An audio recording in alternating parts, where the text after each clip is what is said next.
5 बजे से पहले कोई इधर आना नहीं, दरवाजा बंद रहेगा मुक्धाम का, और 5:30 बजे से पहले खुलेगा नहीं। उसके बाद फिर भीतर प्रवेश शांति से करना है।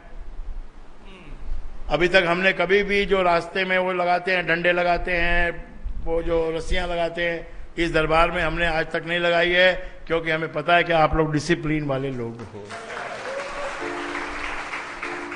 कहीं भी बैठने मिलेगा आपको, वहीं से दर्शन मिलेंगे, वहीं से सुनने को मिलेगा। न जाने क्या स्पॉटलाइट कभी पीछे पड़ सकती है, कभी बीच में पड़ सकती है, कभी आगे भी पड़ सकती है। और स्पॉटलाइट, हमारे यहाँ कोई स्पॉटलाइट है ही नहीं, the whole thing is lighted.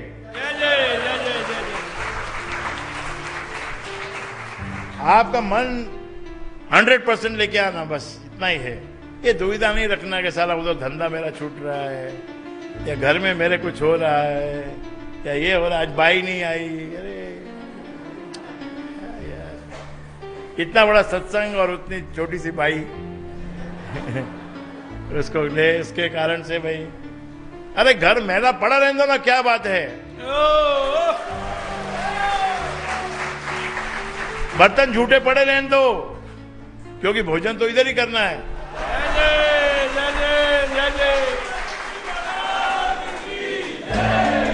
बेसुध होके जो जब रम जाता है ना, तो उसको फिर उसको क्या है, उसके जो जो जो तुमने सुना है ना, कभी कभी सुना भी नहीं, कईयों ने तो सुना ही नहीं है।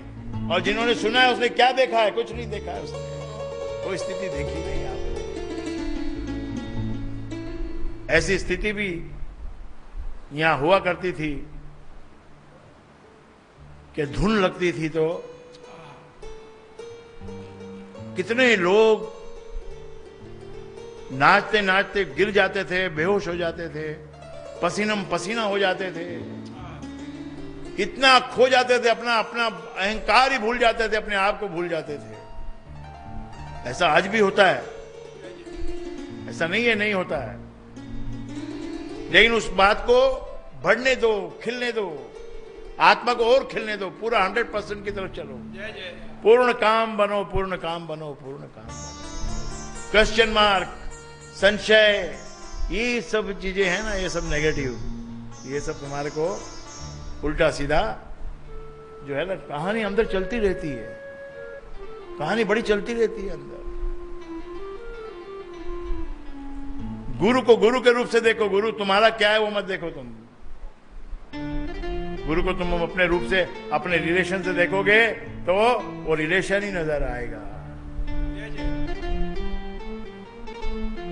एक चाचा था, चाचा गुरु का चाचा था। उसने कहा भाई तेरा नाम बहुत हो गया, गुरु तो गुरु बन गया। ऐसा कैसा गुरु बन गया भाई तू?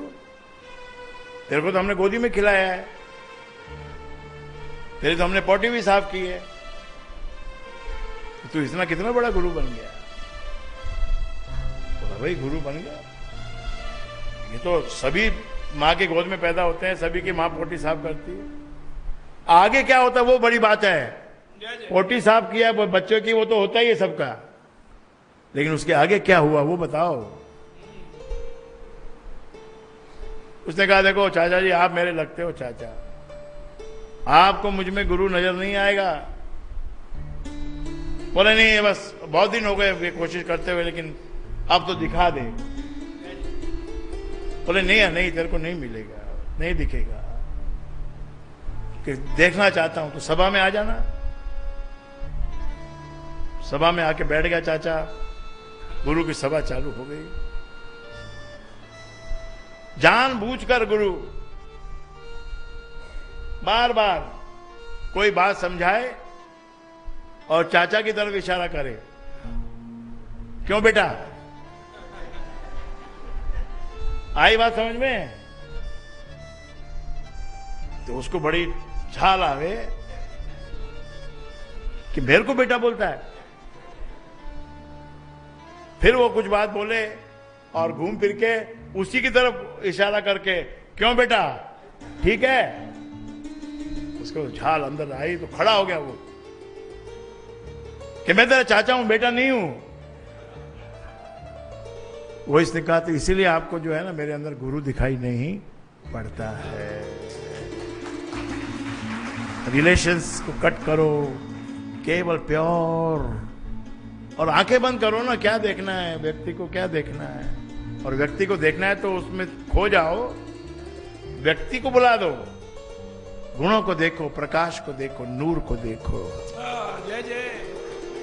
कितनी हाइट किसी संत की, क्या फायदा? 5 फुट का भी संत हुआ है, 6 फुट का भी हुआ है, किसी प्रांत में 7 फुट का भी हुआ होगा भाई।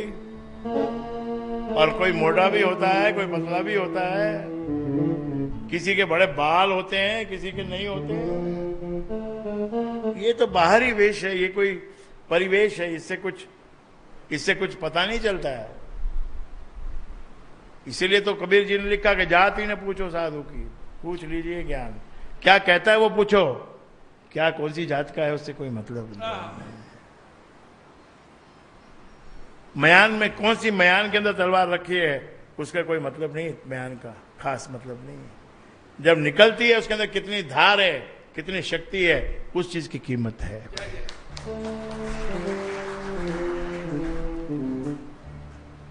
तो शुक्रवार को 6 बजे से और रात के 9:30 बजे तक, 10 बजे तक सत्संग सभा लगेगी। हर प्रकार का आनंद होगा और उसके बाद में शांतिपूर्वक दूध का आहार मिलेगा, दूध और साथ में देसी घी की जलेबी। चाहे डॉक्टर बोले घी मत खाओ, लेकिन जलेबी तो खाएंगे। जलेबी नहीं खाएंगे, जलेबा खाएंगे। जय जय। जब प्रसाद रूप में मिलना है, जब सत्संग होने के बाद जो वस्तु यहां से मिलेगी, अरे उसमें तो परमात्मा ही बैठा होगा। जय जय।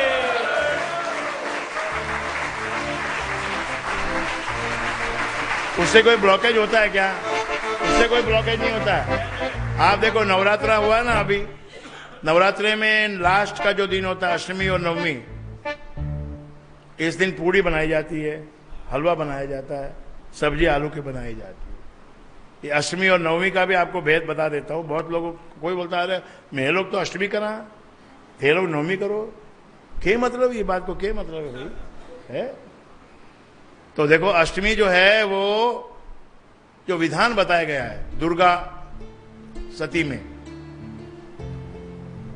जो व्यापार करने का सोचते हैं, व्यापार करते हैं, व्यापार में जिनको सफलता चाहिए, उनको अष्टमी के दिन देवी की पूजा करनी चाहिए।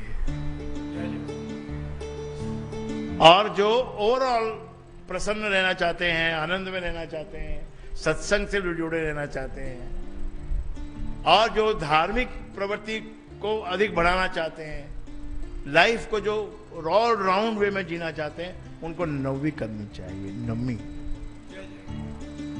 अभी आपकी चॉइस है। आपको बिजनेस बढ़ाना है तो अष्टमी को करो, और अगर दूसरा कोई आपको रूप बढ़ाना है आपका अपना, तो नवमी को करो। इसलिए हमने कल भी कर ली और आज भी कर दी।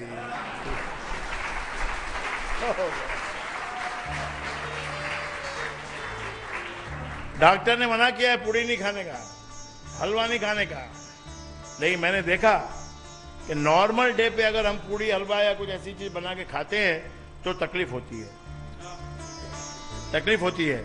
लेकिन जिस दिन देवी की पूजा हो, कोई दशहरा हो, कोई और त्योहार हो, उस दिन सब्जी पूड़ी और हलवा खाओ। महाराज जी का जन्मदिन हो, पिताजी का जन्मदिन हो, या अखंड कुछ जप यज्ञ हो, और उसके अंदर हलवा पूड़ी मिले, उसको खाने से जरा भी 1% भी तकलीफ नहीं होती। बोलो सदगुरु देव की जय, बोलो पिता महाराज की जय, और बोलो गुरु राजेंद्र जी महाराज की जय। हाँ, उसको खाने का तरीका है। एक तो जितना दरबार से मिले उतना लो, और वहां तो यहाँ तो ये भी ऑफर है कि भाई आप और भी ले सकते हो। लेकिन जब आप और लेने के लिए जाते हो तो अंदर से मन आत्मा दोनों मिल के बोलता है, भाई पहले 6 पूड़ी खा चुका है तू, और हार्ट का तेरे को थोड़ी तकलीफ है, अब आगे क्यों बढ़ रहा है?